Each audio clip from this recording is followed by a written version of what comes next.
Good morning, Barry Bryson here. Thank you for joining for another 5 Good Minutes with the Word.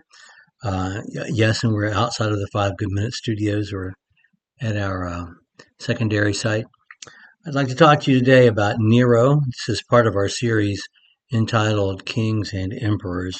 We talked about Claudius yesterday and his decree and what a good ruler he was in so many ways, and that he was poisoned by his wife, Agrippina. He was poisoned by his wife Agrippina so that her 17-year-old son, whom she had convinced Claudius to adopt as his heir, could rule as emperor. And so, um, in um, in AD 54, he became the emperor of Rome at 17. Um, he's he doesn't compare favorably to Caligula, as bad as Caligula was, because for all the things Caligula was, a maniac and just as cruel and unhinged as a person could be. He wasn't a whiner, I don't think, the way Nero was. Nero reminds me a great deal of King Ahab in the Old Testament. Of course, he was only 17 when he came to power. He's important to us, even though he's not mentioned by name in the Bible. He seems to be referred to a great deal. He is the Caesar to whom Paul appeals at the end of Acts chapter 26 when he appeals to Caesar. It is during his reign that the Jewish rebellion, which began in 66, gets underway. He's out of power by the end of that period of time, but this happens on his watch. And also, he's emperor during the burning of Rome, which he blames on Christians. Nero is a terrible, terrible man. Not long after he consolidated power, he murdered his mother. And then he married, who was evidently the love of his life, a woman named Pompeia, a very famous courtesan. When she was pregnant with their first child, in a fit of rage, he kicked her to death and was unconsolable following her death, which he, of course, caused. Until one day he found a young male slave that he thought resembled her and forced that young male slave to live as a woman the rest of his life and married this person. Um, anyway, this is the person we're dealing with. He he liked to pretend. He liked to play. He liked to be an actor, a singer, a musician, a poet, a charioteer. And because he had ultimate power, he could do all those things and make people watch and make them act like he was good at them when he was not. Well, when we talk about the burning of Rome, which happened on July 19th, AD 64, you have to remember that Judaism is a legalized religion. Pompey, we mentioned this a few times ago, a few sessions ago, when he took Jerusalem for the first triumvirate, he really occupied it. No one was killed.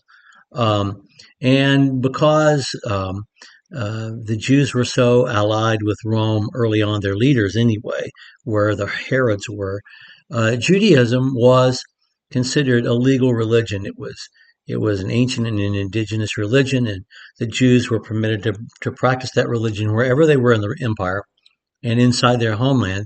Romans were not permitted to violate it. So there were no busts of Caesar in Jerusalem. That would have been considered an idol. And so there weren't. And as we know from history, but also from the New Testament, um, early on, the Romans make no distinction between Christians and Jews. They think of Christians as a sect of Judaism. Look at the end of Acts chapter 18, when Paul is brought before the proconsul Gallio by the Jews. He thinks they're just bothering him with questions about their own customs, and so he has the Jews beaten, not Paul, who is a Roman citizen, of course, if you will remember. But by the 1860s, Christianity is so successful that it's clear to everyone that they are not Jews. They're something new. And they're generally not liked by society until people get to know who they are. They're accused of cannibalism because of the misunderstanding of the Last Supper. They're accused of incest because of the way they call each other brother and sister. They are egalitarian in a way that makes everyone nervous, except the people who are blessed by being in the Christian community. So when Rome burned And Roman historians unanimously agree somehow Nero was the root cause of the burning of Rome. The ashes had barely cooled when he built his golden palace on top of the ashes of the burnt section of Rome. When Rome burned, he blamed Christians and started persecuting Christians, and Christians were recognized as enemies of the state for the first time.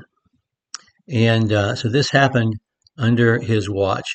And the Roman historian Tacitus in his Annals, who was nearly contemporary with the events, says that in this first persecution, Christians were just literally rounded up almost on anyone else's accusation. And they were executed, man, woman, and child. They were sewn into the skins of animals and thrown to be eaten by wild beasts in the Colosseum. They were covered in pitch and placed on top of high poles and burnt alive to serve as illumination at night. He says that the cruelty was so excessive that it created a great deal of sympathy for Christians that would not have happened otherwise. That happens under Nero's watch. Nero was such a train wreck that although he is popular with the people, the working classes in the provinces, because he's lowered their taxes and he has provided a lot of public entertainments. He's also emptied the coffers for his own pleasures, and he has wrecked the government. Um, the Senate declares him an enemy of the state. He has no allies in the city of Rome, and he is banished, and he commits suicide or is murdered. But the actual standard line is he committed suicide, and that's the end of Nero. Just one more thing about Nero. As you study the book of Revelation, there seems to be a reference at times to the myth that was prevalent in the mid to late first century in Rome that Nero would come back, that Nero would rise again, and which is like, hoping that, I don't know, think of some other awful failure in history that they would come back, um, and in the book of Revelation, at the expense of Rome, seems to be, I don't know, referencing that myth, the Nero Redivivus myth, is many commentators see that being referenced in the book of Revelation. So, okay, when we're together next time, we're going to go beyond the pages of Scripture, but we want to talk about particularly Hadrian, Decius, Diocletian, Constantine, because they all played a key role in the history of early Christianity. So we'll look at Hadrian particularly in his rescript next time. Thank you for joining me for another 5 good minutes with the Word.